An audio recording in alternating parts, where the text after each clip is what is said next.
From the third floor of the Murphy Center here at Iona College, this is your host, The Rock is on this Wednesday, April 26, 2017. I'm joined by Chris Pellegrini. Chris, how you doing today? I'm pretty good, just hanging around. It's cool. So anyway, we have to talk about the Pope, or people address him as the Pope, or number one, in Mike Francesa. What's your memories of Mike Francesa? What Yeah, do you think about Mike Francesa when you hear about him? well, I think that he had a lot of funny moments, like when he would go on rants and he would get prank phone calls. What prank phone calls would people call in about? He once got a prank phone call about a guy who was pretending to be a girl, and he went, "Oh, Mike, how are you?"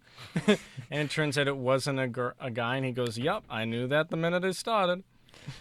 Also, I remember in years past that somebody he would talk about the Jets though, and they would always have like a weak position at the quarterback, and then people would always ask or call in Mike and say, "Hey, Mike, you think the Jets should sign Jason Giambi?" And Jason, for those who don't know or who aren't a sports fan, Jason Giambi is he's a baseball player, or was a baseball player, played for the Yankees for a little while, and you have a baseball player playing quarterback in the NFL. It just doesn't make sense. So we all know Yeah. it's a joke. The funniest thing that I remember happening was someone called up and said, yeah, so the horse from Schenectady, did he win the Belmont Stakes? Yes.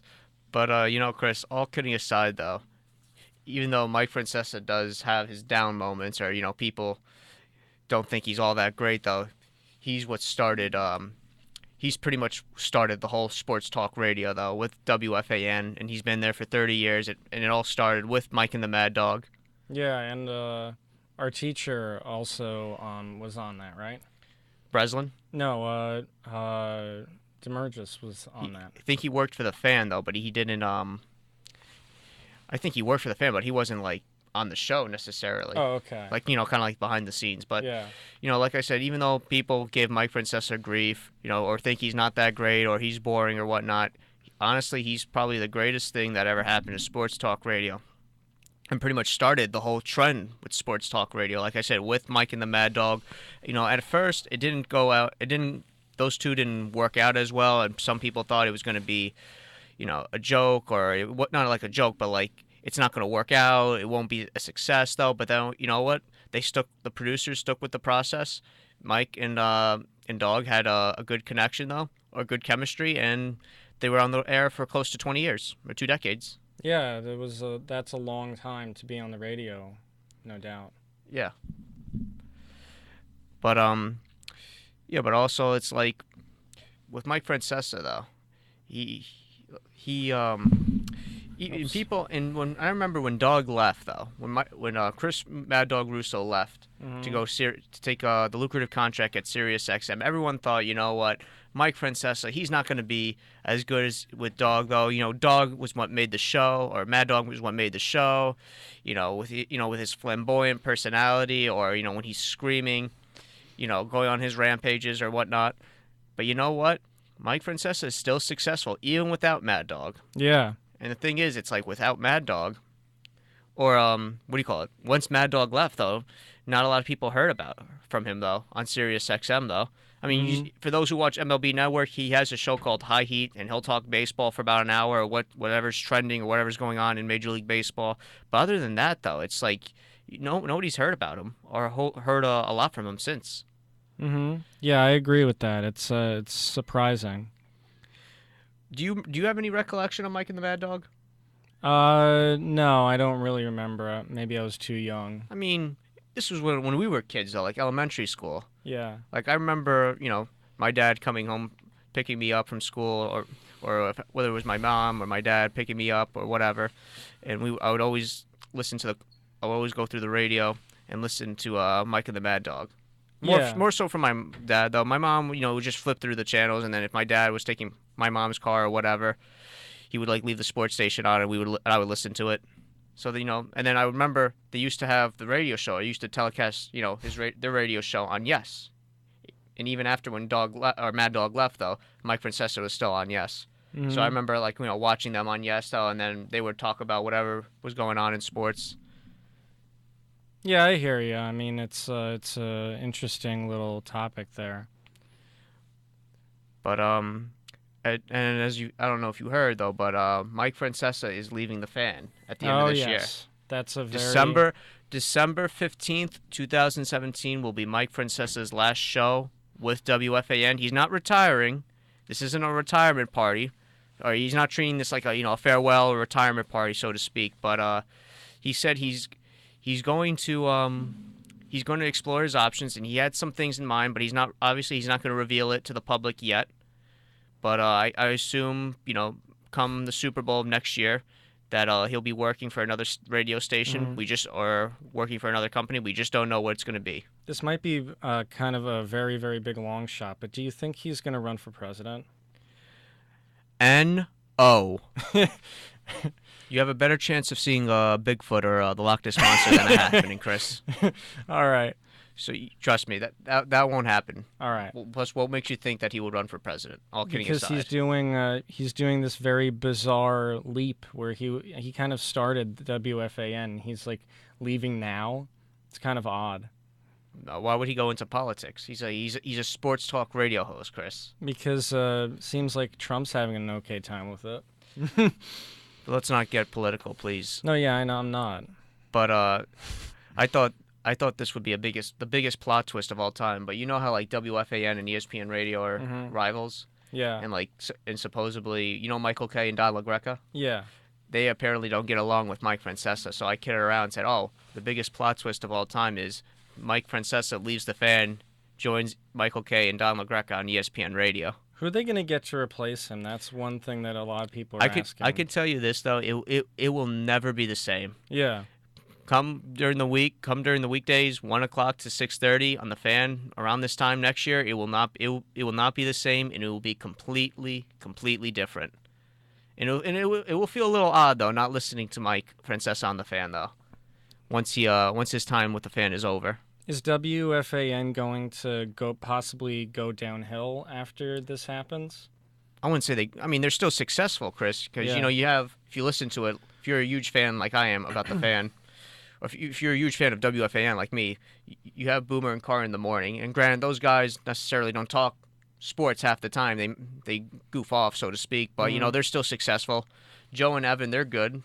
And then you have Mike Francesa, and then you have Steve Summers. Yeah. But it's just that's the big enigma though going into the end of this year and into beginning of next year is who will replace Mike Francesa on the fan. And I heard some reports that Chris Christie could be a candidate for that, but I don't see that happening. Chris Christie, I think, is in his politics bubble right now. I don't think he's getting out of that. They said that soon. honestly, they said that what do you call it? They said he could be a possible candidate because he goes on Boomer and Carton at times, or he goes in as a fill-in. Let's say if Boomer sighs and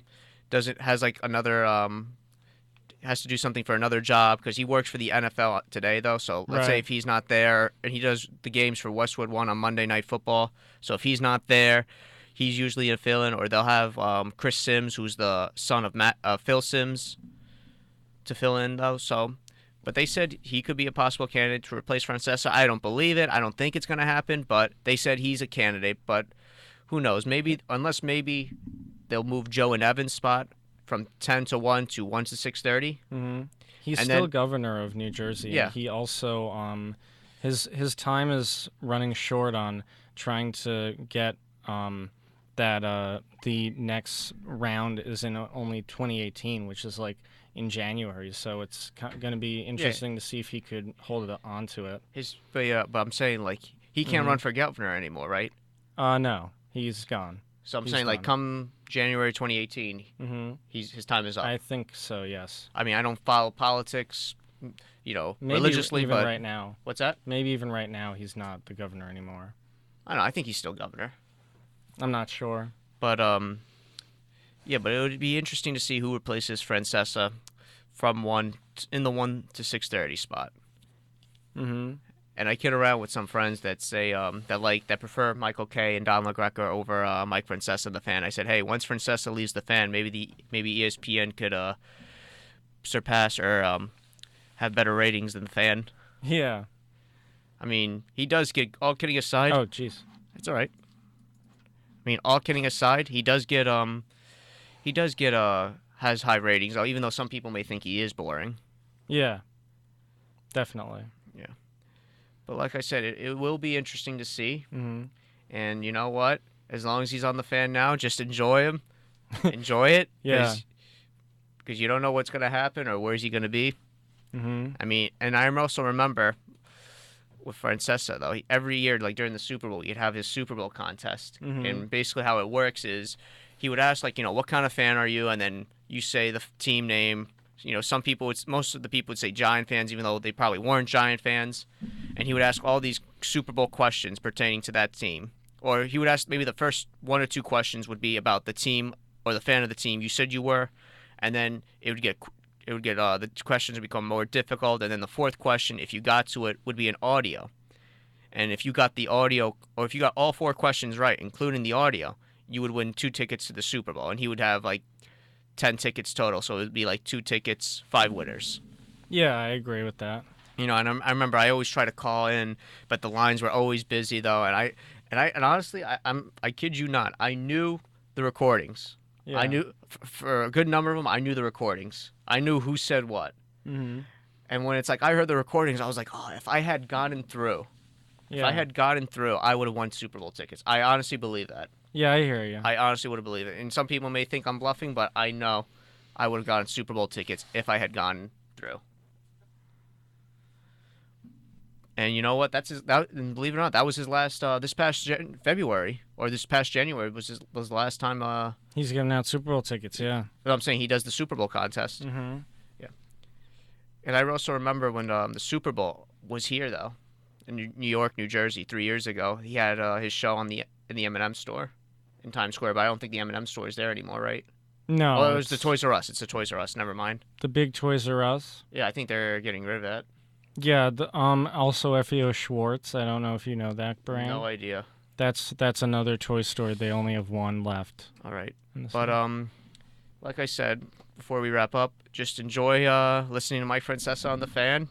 If you get a hold, if you can get through, ask him a question. Try not to be a goofball because he'll just hang up on you, and that's it. Mm-hmm. Well, that wraps up our segment. I'm Rocky. He's and Chris. I'm Chris. Have a great day, everyone.